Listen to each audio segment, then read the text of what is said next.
All right, UAW 180.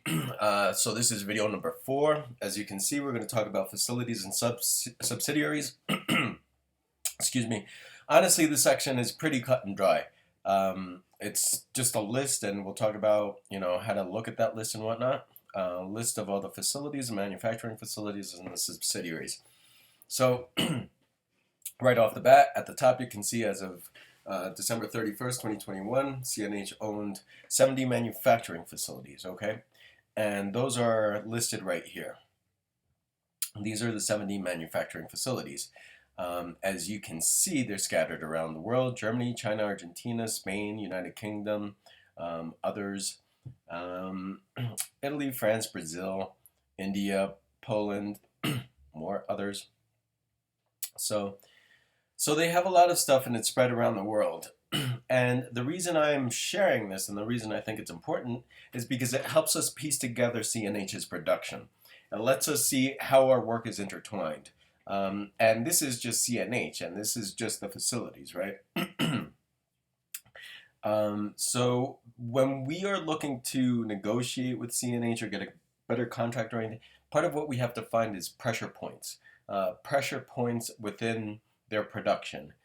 Basically, places where workers can walk out in solidarity or call some kind of work stoppage in solidarity, make the leadership of the company panic, make affect their profits, affect their revenues, affect their customers, affect their media, their public image, stuff like that. That's what we're looking for. So we're looking for those points of leverage, jugulars, pressure points, whatever you want to call them.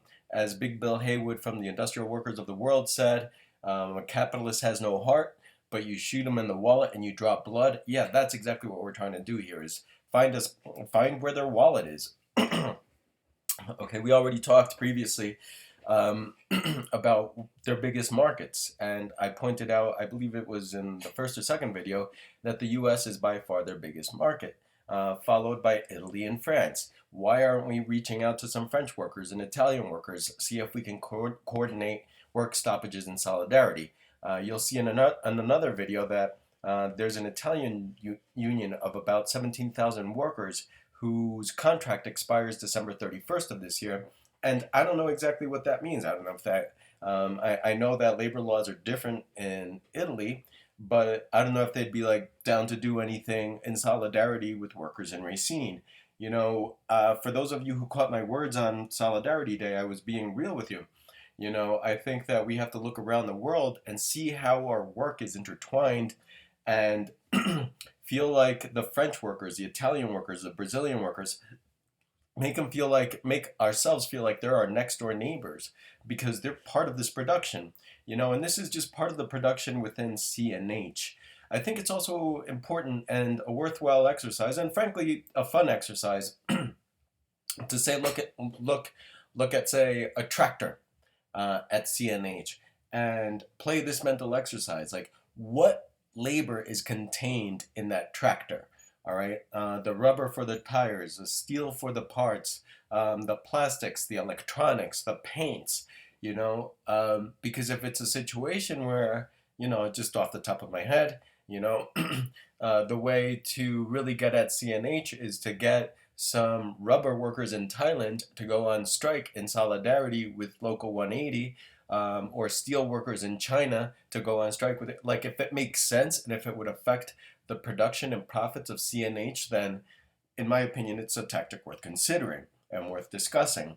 But nevertheless, same thing, apply that with, excuse me, with some of the facilities that CNH already has, because your work is probably more directly connected with them. But that's not to discourage you from, thinking outside of CNH. But yeah, this is, some of the information that I could find as far as production within CNH. Also on that list, or also in this packet, is a partial list of subsidiaries. Again, I don't know what I'm looking for exactly. We can take this in a number of directions. There were many, many more subsidiaries, so we can look into that. But just wanted to let y'all know that there's a list in the first place, and we can play with that as well, and in that same spirit.